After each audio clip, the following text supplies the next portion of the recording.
Corrie ten Boom was a Holocaust survivor, a Christian. She said, if the devil cannot make us bad, he will make us busy. There's an old acronym or acrostic that was busy is standing for being under Satan's yoke. That if he can make you busy, he'll take your eyes off of where life is found. He'll get you going through constantly, just going through the motions on the treadmill of life, never actually going anywhere that matters, but you'll be busy. And I would say, if you're like me, the things you're busy doing are good things. They're not bad things. It's not like you're out foolishly using your time. You're probably busy with children and work and school and being married and business. The job that you have is probably consuming you, like it is for most of us. I believe most of our problems, not all of them, but most of our problems are either caused or made worse because we're moving too fast for too long.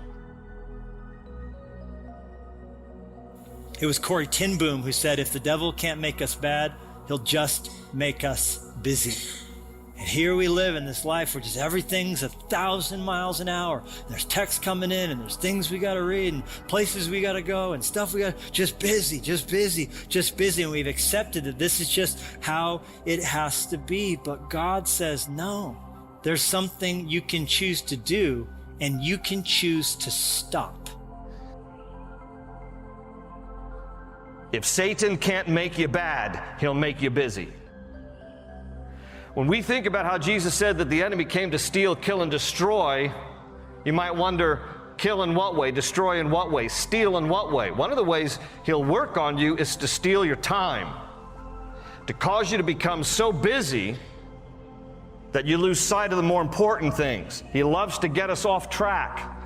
He loves to cause things to suffer in our lives simply because we're not disciplined with our time. Every single one of us has been given the same 24-hour time period every single day by God. The question is, how are you going to use those 24 hours that God has given you? The deal is, we need to be asking God what He wants us to do with the time He has given us. Think of time like every precious thing God has given you, because it is. It's a gift. The time that we have is a gift from God, and we don't know how much time that we have. He does.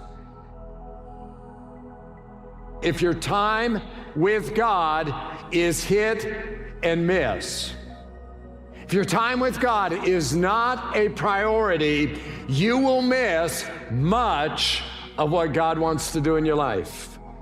When I have my devotions, when you have your devotions, you are focusing on matters that matter. You're focusing on the most important things. You got to come to the place where you say, I don't live for everyone else's approval, because if I do, I'm fighting a battle I'll never win. I live for God's approval.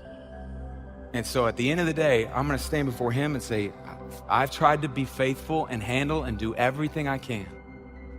But if I live for a life that doesn't ever disappoint someone, it's never going to happen. When Jesus is our top priority, when He's first and when He's foremost, everything else in my world finds its proper placement. It finds its proper alignment. And it's there in that place when Jesus is first, when I'm near to Him, that I realize my joy is not anchored in stuff. It's anchored in knowing and getting closer to the person of Jesus. It's in practicing His presence. The Bible tells us in the book of Psalms that in His presence, there's a fullness of joy. And Jesus says there's one thing in life that matters. And you're either going to spend your life missing it or spend your life experiencing it. And that's knowing me and walking in relationship with me.